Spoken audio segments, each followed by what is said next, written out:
Hi, it's Elizabeth Sadie, the team leader for Keller Williams Plaza, and I wanted to share this excellent Google Sheet that we developed to help you with using the economic model from the Millionaire Real Estate Agent book to develop your 2021 goals.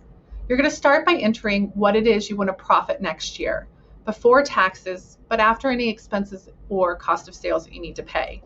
So a lot of times it'll be $100,000 for an individual agent. That'll be a common number, so let's use that. Next, you're going to enter what your expenses are. Now, expenses are different from cost of sale, as expenses are things that you're going to pay regardless of making a sale. This is going to include any of your dues, your MLS expense, the Supra that you're paying for your Supra key. It'll also include things like listing photos, because regardless of whether or not you sell the listing, you're going to be paying a photographer to take the photos. As someone that might have a staff, you're going to include salaries here for your staff under expenses. So we'll go ahead and use typically just your basic of all your dues and licensing fees and such on an annual basis is right around $1,783. So we would use that figure and then also add in any marketing, advertising, and any of those other expenses that were going to occur for 2021. So let's go ahead. We could maybe say we feel more comfortable with $8,300. And note that anything time you change something in a red shaded box with white font, it's going to update the entire Google Sheet. So cost of sales, again, cost of sales are when you incur a expense or you pay for something at the time of a sale. This is going to include any splits that you pay to a brokerage. It will also include if you have a transaction coordinator and you're paying them per transaction, you're going to include that cost here under cost of sales.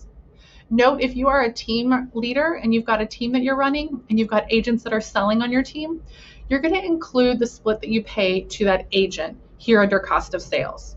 So for example, if you've got an agent on your team that's on a 50-50 split, they sell a $200,000 house, that $6,000 in commission is going to be split 50% to them and 50% to the team. So you're going to be paying the agent and have a cost of sale for them to do that sale of 50%. So you're going to have $3,000 that you would need to account for here under cost of sales. If you need more help as a team lead, kind of calculating your cost of sales and expenses and what falls where, please don't hesitate to reach out. I'm happy to help.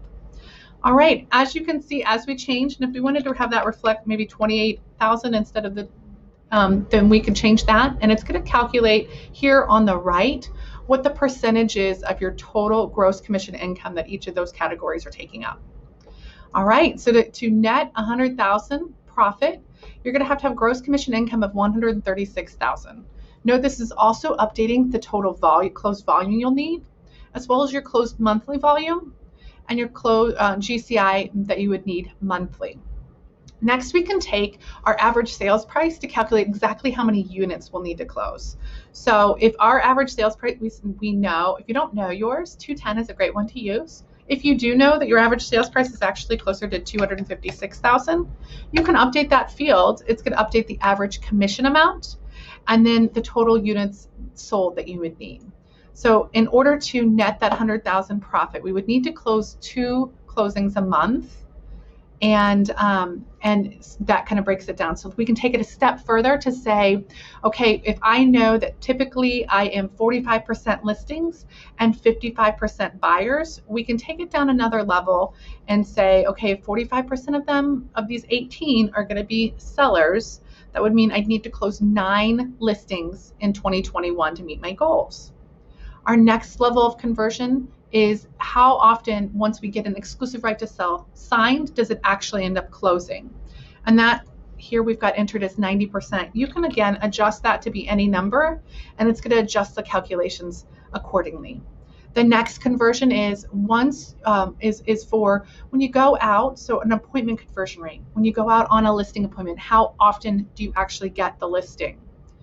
So if you find that you've got a really big referral base and often you do secure the listing, then we might keep 80% here. So it's going to show you that in order to have 9 closings, you would have 14 appointments that you would need in 2021 to be able to close 9. We've got this broken down to months for you here as well. So you can see that you need 2 listing appointments a month, and same breakdown and conversions on the right for buyers.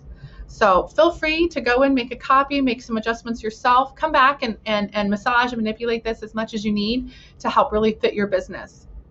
Thanks so much and have a great day.